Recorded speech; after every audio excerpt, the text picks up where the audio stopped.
यहाँ पर खीरे की खेती की जा रही है। हुँ। तो किस प्रकार खीरे की खेती की जाती है? जानकारी बताइए इसकी। ये देखो मतलब सरकारी अनुदानित है और इसको सेडनेट बोलते हैं, जिसमें कंट्रोलिंग खेती होती है। यानी जितने भी बाहर ओपन फील्ड में हम खेती करते हैं ना, उसमें और इसमें इतना फ़र्क रहता है कि जितनी भी डिजीज़ आती है उनको कंट्रोल किया जा सकता है और मौसम का इस पे प्रतिकूल फ़र्क नहीं पड़ता। जितना बाहर पड़ता है उतना नहीं पड़ता और हमारी चेष्टा ये है कि इसमें हम ऑर्गेनिक ही जनरेट करें जितना भी है। तो हमने थोड़ा तो क्या इसमें टमाटर लगा रखा है और बाकी 75% ये एरिया खीरे का है। अच्छा प्रोडक्शन है, पहली साल है, पहली फसल है। खीरे की जो खेती हम करते हैं, पौध कैसे तैयार करते हैं? किस तरह लगाया जाता है ये खीरा? सर जानकारी दे दूं, पौध नहीं बनती इसकी, इसका डायरेक्ट बीज लगता है और बीज हाइब्रिड आता है, कॉस्टली आता है। लेकिन उस हिसाब से खीरे की खेती जो अपने आमतौर पे पोली हाउस में देखते हैं और इसमें ये सेडनेट है, इनमें इतना फ़र्क रहता है कि ऊपर जो टॉप है ना, वहाँ पे पॉलीथीन रहती है पोली हाउस में। इसमें अपना नेट है, हवा और पानी आता है इसमें बराबर। तो दोनों के अलग अलग हैं।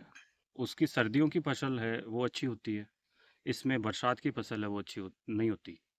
सॉरी, अच्छा। सेडनेट में, क्योंकि डायरेक्ट पानी आता है, पानी आने से क्या है कि डिजीज जल्दी ग्रो करती है और प्रोडक्शन दोनों का सेम है, ज़्यादा कोई फ़र्क नहीं है।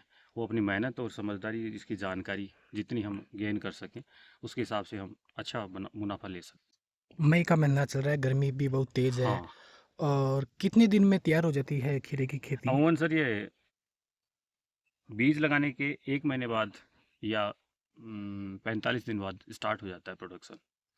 उसके बाद अपन का ये चलता है 2 महीने, 2.5 महीने, जितना वो पेड़ का जो हेल्थ है ना उस पर डिपेंड करता है कि ये 2 महीने से अबव भी चल जाता है, वरना 2 महीने भी समझ जाता है।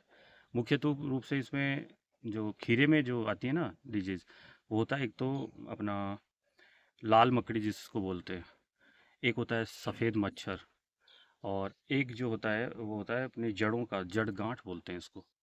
ये डिजीज़ मुख्य रूप से होती हैं, बाकी तो अपनी काफ़ी प्रकार की मक्खियाँ और भी होती हैं।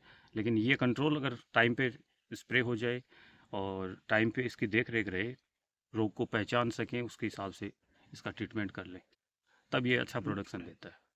मौसम परिवर्तन को देखते हुए किस तरह, मतलब अलग-अलग मौसम में किस तरह तैयार करते हैं आप? ज़्यादा कोई फ़र्क नहीं पड़ता सर, क्योंकि ये डबल, ये रूफ है ना अपनी, इसमें डबल लगा हुआ है नेट, तो ये टेम्परेचर कंट्रोल कर लेता है 5 से 10%। तो उससे आराम से हो जाता है।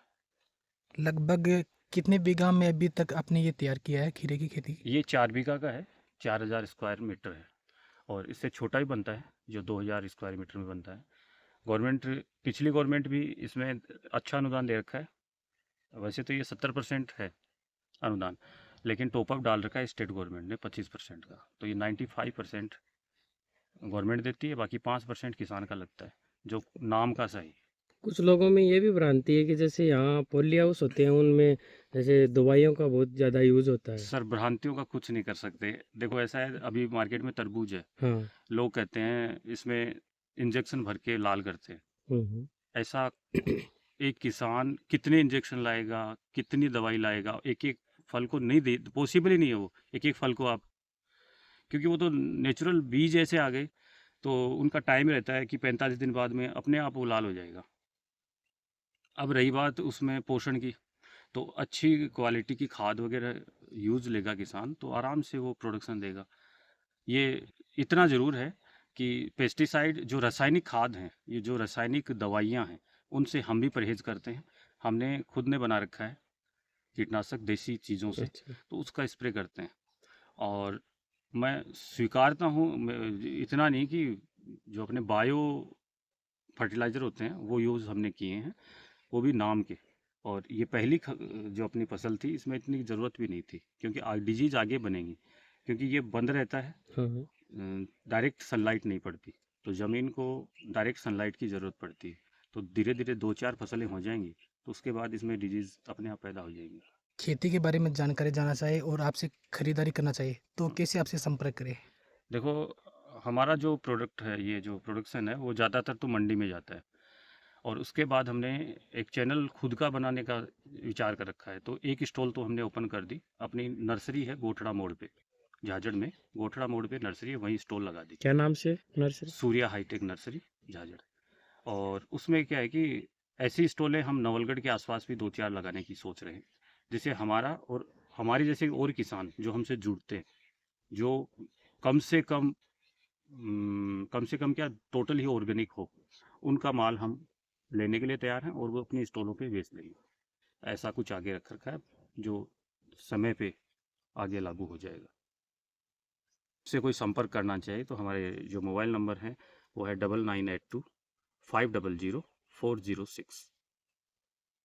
जी, देखने को मिलता है कि 2 प्रकार की खीर आती है। कौन-कौन सी होती है वो खीरें? सर ओपन फील्ड में जो देसी होता है उसका थोड़ा टेस्ट अलग रहता है, वो थोड़ा सा कड़वा रहता है। और ये जो खीरा है ये इंग्लिश कुकुम्बर बोलते हैं इसको। इसका टेस्ट अच्छा रहता है और प्रोडक्शन में ये उससे ज़्यादा ही रहता है। प्रोडक्शन तो उसका भी रहता है, लेकिन बाहर ओपन फील्ड में क्या है कि डिजीज ज़्यादा आती है और भाव में भी फ़र्क रहता है मार्केट खाने में। में सॉफ्ट कौन सा रहता है? सॉफ्ट यही रहता है। ये